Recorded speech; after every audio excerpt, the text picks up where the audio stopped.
السلام عليكم ورحمة الله وبركاته. في الفيديو ده هنتكلم عن 3 نصايح مهمين بتواجهك مشاكل في الحصادة بسبب انك مش واخد بالك من ال3 نصايح دول.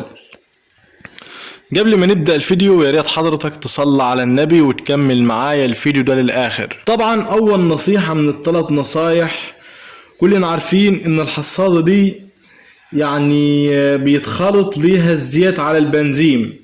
بتخلط ازاي؟ يعني مش بيكون ليها غيار زيت، زيتها بيكون ماشي على طول مع البنزين. انك لما بتحط البنزين بتاكل الزيت مع البنزين ويطلع من الحصالة من الموتور بهيئة دخان. طيب ايه المشكلة في اني خلط الزيت على البنزين؟ المشكلة اللي بتواجه كل الناس ان بيجي عند نسبة الزيت اللي هي بتكون على البنزين ويقول لك انا معرفش بيتحط ليها زيت قديها على البنزين. اولا نسبة الزيت اللي بتتحط على البنزين لو زادت منك غلط. طيب لو زادت مني غلط ليه؟ هنا عندنا احنا البوجيه زي ما حضراتكم شايفين، ده البوجيه. لو زادت نسبة البنزين بيكون غلط على البوجيه ده. غلط على البوجيه ده ليه؟ بيبدأ الزيت بيبدأ الموتور ما ياكلوش كله مع البنزين، هو بيطلع منه نسبة كبيرة دخان والنسبة التانية تبدأ تطلع منها هنا على البوجيه. طيب طلوع الزيت على البنزين ده على البوجيه بيعمل ايه؟ بيخلي الموتور يبدأ يفصل كهرباء معاك. انت خلصت شغل، اول ما خلصت شغل كده ومثلا هتريح، بتبدأ تبطل. لما تيجي تاني تشغل الكهرباء، ادي الكهرباء هنا، لما تيجي تاني تشغل الكهرباء وتبدأ تدور تلاقيها مش راضية تدور معاك. في الوقت ده اعرف ان فيه زيت راح على البوجيه، ولو قعدت تدور 10 ساعات مش هتدور معاك، لان كده هي فصلت كهرباء ومفيش اي كهرباء راح على الموتور. طب ايه الحل في موضوع الزيت على البنزين ده؟ الحل انك تكون عارف ان الزيت لو زاد على الحصادة هتفصل كهرباء زي ما احنا قلنا، ولو الزيت نقص الحصادة هتبدأ تسخن معاك والموتور هيبدأ يسخن معاك. طيب لو الزيت نقص هتفصل كهرباء، ولو الزيت قل هيبدأ الموتور يسخن. طب ازاي اعرف اظبط الزيت؟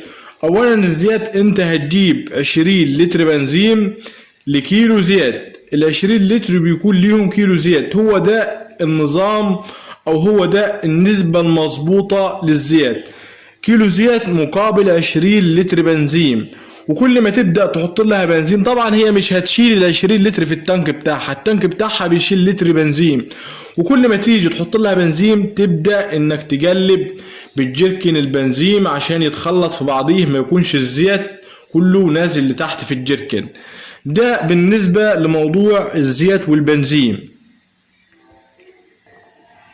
النصيحة رقم 2 ليك، الحصالة دي من المواطير اللي هي بيجي عليها كل فترة انك لازم تشحمها.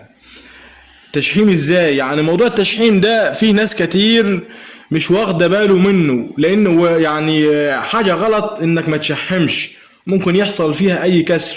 طيب التشحيم بيكون فين؟ على فكرة انا عملت فيديو عن موضوع التشحيم ده، موضوع طويل جدا، هو مش هقدر اتكلم عنه دلوقتي وهقول لك هي بتتشحم فين، لكن هسيب لك الفيديو في اول تعليق وهسيبه لك على في نهاية الفيديو ده. اولا التشحيم بيكون في العمود ده ورا الاسطوانة. انا هسيب لك الفيديو في اول تعليق، تخش على اول تعليق هتلاقي الفيديو بتاع التشحيم كامل تتفرج عليه. التشحيم بيكون في العمود ده، بس بيكون من ورا عند الاسطوانة، بس من ورا، هنا عند الاسطوانة، ورا الاسطوانة على طول. هسيب لك الفيديو في اول تعليق، هتخش عليه وهتعرف هي بتتشحم ازاي بالظبط. هتتابع الفيديو بالكامل، الفيديو التشحيم ده هتلاقي كل حاجة تمام وهتعرف ازاي تشحم. طيب اشحم كل فترة قد ايه؟ انا طبعا مش هحددها لك بكل سنة او كل 5 شهور، لاني انت مثلا ممكن تشتغل شغل اكتر من شغل سنة، كل واحد شغله يختلف عن التاني، فانا هحددها لك بطريقة تاني. التشحيم بعد كل شغل صفيحتين بنزين. يعني بعد ما تشتغل بصفيحتين بنزين تبدأ تشحمها. ما تقوليش مثلا انا باقي لي سنه مش انا ماليش دعوه بالفتره، لا اكتر من سنه ولا اقل من سنه. كل صفيحتين بنزين تبدا تشحم. التشحيم على فكره هي مش بتاخد شحم، لكن لازم انك تشحمها عشان ما يحصلش فيها اي ضرر. هنا في العمود ده لو ما شحمتش هيحصل فيه اي كسر في الداخل. هسيب لك الفيديو بتاع التشحيم في اول تعليق تقدر تخش تشوفه. النصيحة رقم 3، لو مش بتعرف تشتغل بالحصالة ما تشتريهاش.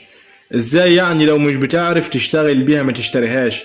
يعني انت الموضوع عجبك وكل حاجة تمام، دخلت مثلا شفت فيديوهات على النت وعجبك موضوع شغلها او عجبك الشكليات بتاعت شغلها، وانت مثلا هتروح تشتريها على اساس انك هتقدر تشتغل بيها. لا، ده غلط منك، ما تروحش تشتريها على طول. طيب اعمل ايه؟ هتروح مثلا لاقرب حد عنده الحصاده دي. انت طبعا لما هتروح له هتلاقيه هو بيعرف يشتغل بيها لان حاجه هو متعود عليها. هتبدا ان انت تاخد منه وتجرب، يعني تشوف نفسك هتعرف تشتغل بيها ولا لا. تجرب الاول وتشوف نفسك هتعرف تشتغل بيها ولا لا، وبعد كده تشتريها. طب انا ليه بقول لك كده؟ لان انت ممكن تشتريها وما تعرفش تشتغل بيها، بعد كده هتبقى خسرت فلوسك وهترميها في اي مكان، هتركنها كده مش هيبقى ليها اي عزة معاك. فقبل ما تشتريها يا ريت انك تجرب تشوف نفسك هتعرف تتعامل معاها وهتعرف تشتغل بيها ولا مش هتعرف. يا ريت كل الناس تاخد بالها وتطبق الكلام اللي انا قلت عليه ده عشان ما تواجهكش اي مشاكل. وبكده وصلت لنهاية الفيديو. سلام.